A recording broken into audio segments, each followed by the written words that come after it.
بسم اللہ الرحمن الرحیم۔ السلام علیکم دوستو، اردو معلومات ٹی وی میں ایک نئی ویڈیو کے ساتھ حاضر ہوں۔ دوستو آج سے میں پاک فوج کے جوانوں کو خراج تحسین پیش کرنے کے لیے ایک سیریز کا آغاز کر رہا ہوں، جس میں پاک فوج کے ان جوانوں کی خدمات اور قربانیوں کا ذکر کریں گے جو سیاچن گلیشیئر پر خون کو جما دینے والی برف میں وطن کی خاطر قربانیاں دینے کے لیے ہر وقت تیار رہتے ہیں۔ آپ سے گزارش ہے کہ آپ ہمارا چینل سبسکرائب کر کے ساتھ گھنٹی کے نشان پر کلک کر لیں تاکہ آپ کو ہماری نئی آنے والی ایپیسوڈ کے بارے میں نوٹیفیکیشن ملتا رہے۔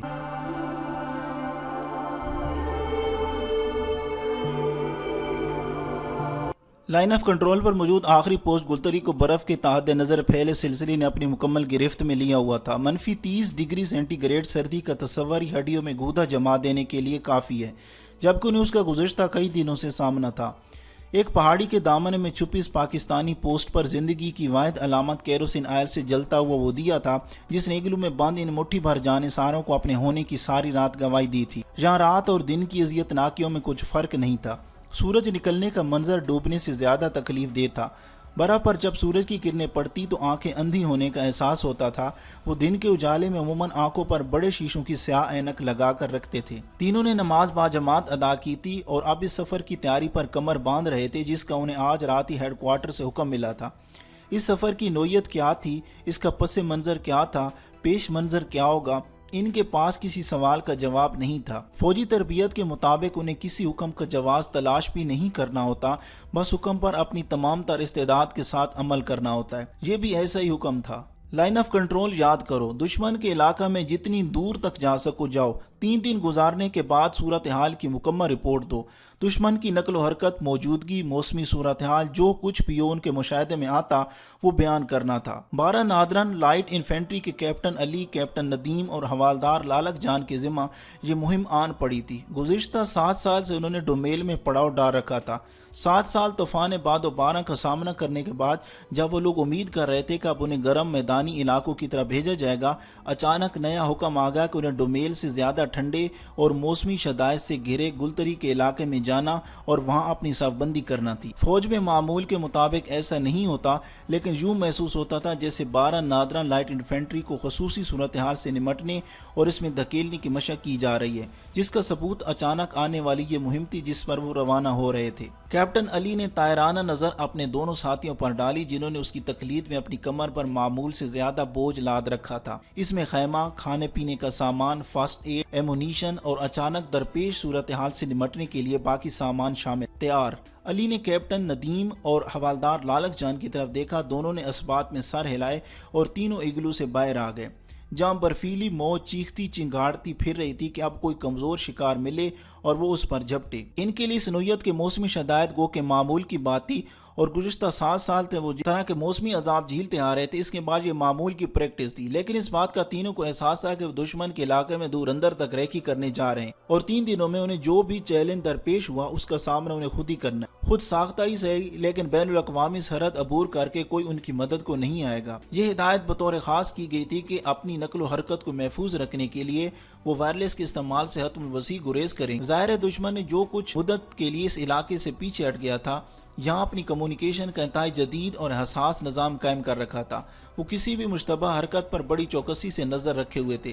اگر کسی موجودگی کا یہاں معمولی سا شک بھی گزرتا تو بھارتی ہیلی کاپٹر حرکت میں آتے اور چند منٹ کے اندر وہ زمین پر بیٹھی بدخوں کی طرح اس کا نشانہ بن جاتے، جس کے بعد ان کی لاشیں بھی شاید کبھی اپنے لوگوں تک واپس نہ پہنچ پاتی۔ کیپٹن علی اور کیپٹن ندیم نے اس خطرناک مہم جوئی میں شمولیت اس لیے اختیار کی تھی کہ وہ فوج کی روایات لیڈ فرام دا فرنٹ کو ہرز جہاں بنائے ہوئے تھے۔ این ممکن تھا کہ ان کے تیسرے ساتھی بھی کوئی جونیئر افیسر ہی ہوتے، لیکن حوالدار لالک جان جو چیتے کی سی پھرتی اور سخت جان کے لیے خاص شہرت رکھتا تھا اور جسے قدرت آنے والے وقت میں ایک عظیم الشان منصب سے نوازنے کے لیے تیار کر رہی تھی، خواہش کر کے ان کے ساتھ شامل ہوا تھا۔ الصبح سفر آغاز ہوا۔ تینوں تربیت یافتہ عسا کرتے، جذبہ شہادت سے سرشار، لیکن اس مہم کے کچھ خصوصی تقاضے بھی تھے جن میں سب سے اہم خود کو آخری لمحات تک دشمن کی نظروں سے محفوظ رکھنا اور ٹکراؤ سے حد الوسع اجتناب کرنا۔ ان کے لیے یہ فوجی سے زیادہ جاسوسی مہم بن گئی تھی اور وہ جان ہتھیلی پر رکھ کے اس مہم کو سر کرنے کے لیے نکلے تھے۔ اس کرولی ٹیم کو 22 کلومیٹر تک علاقے میں گشت لگا کر صورتحال کا جائزہ لینا تھا۔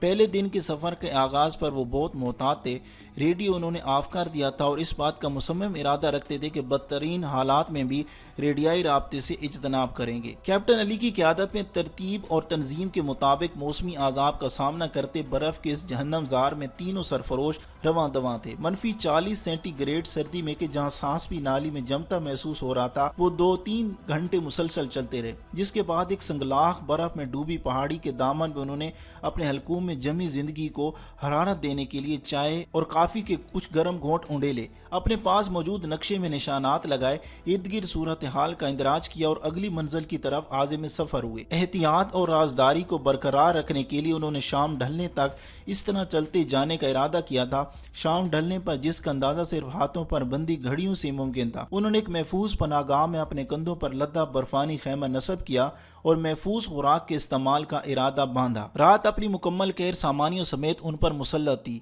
تینوں نماز کی ادائیگی کے بعد آپس میں صورتحال پر تبصرہ کرتے اور اگلے دن کی پلاننگ کرنے کے بعد اپنے سلیپنگ بیگز میں گھس گئے، لیکن تینوں کی آنکھوں سے نیند کوسوں دور تھی، جبکہ دن بھر کے اس جہنم میں جہاں بسا اوقات ان کے قدم دھنس گئے تھے اور شدید سردی سے سانس لینا دوبھر ہو رہا تھا، وہ بہت تھکے ہوئے تھے اور وہ تھکاوٹ کے بعد نیند معمول کی بات تھی، لیکن یہ احساس کہ وہ دشمن کے علاقے میں موجود ہیں جہاں اس کی خفیہ کمین گاہیں بھی یقیناً موجود ہوں گی، مفاصلاتی نظام بھی ایکٹیو ہوگا اور کسی بھی لمحے وہ دشمن کے بچھائے جال میں پھنس سکتے ہیں، ان احساسات اور خدشات نے انہیں بہت چوکنا کر دیا تھا۔ تربیت کے مطابق انہوں نے رات باری باری پہرا اور نیند میں گزاری اور اگلے روز نماز پڑھنے کے بعد چائے کے کچھ گرم گھونٹ حلق میں اتارے اور دوبارہ عازم سفر ہوئے۔ یہ سارا دن بھی ایسے ہی گزرا، انہیں دور دور تک دشمن کی جسمانی موجودگی کے کوئی آثار دکھائی نہیں دے رہے تھے۔ اس برفیلے جہنم میں کسی ذی روح کی موجودگی کا تصور بھی محال تھا۔ دوسری رات بھی انہوں نے دشمن کے علاقے میں اپنی سرحد سے تقریباً 20 کلومیٹر دور گزاری اور اگلے روز صبح نماز سے فراغت کے بعد واپسی کے لیے عازم سفر ہوئے۔ دشمن ایریا میں اپنی موجودگی کے دوران انہوں نے 2 راتیں بسر کی تھیں، لیکن اپنی تربیت اور انتہائی احتیاط کے ساتھ کوئی ایک بھی ایسا کلو نہیں چھوڑا تھا جو اگلے دنوں میں دشمن کی کسی پیٹرول پارٹی کے ہاتھ لگے، وہ اسی لمحے انہیں اپنا نشانہ بنا لے۔ خوراک کے وہ خالی ڈبے اور سگریٹ کے خالی پیکٹ تک انہوں نے اپنے پاس محفوظ رکھے تھے جو استعمال کے بعد خالی ہو گئے تھے۔ 3 روز بعد وہ واپسی کے لیے کمر باندھ رہے تھے۔ ایک طویل اور تھکا دینے والا جان لیوا سفر کا اختتام ہو گیا تھا۔ تیسرے روز تینوں بحفاظت اپنے ٹھکانے گلتری پر پہنچ گئے۔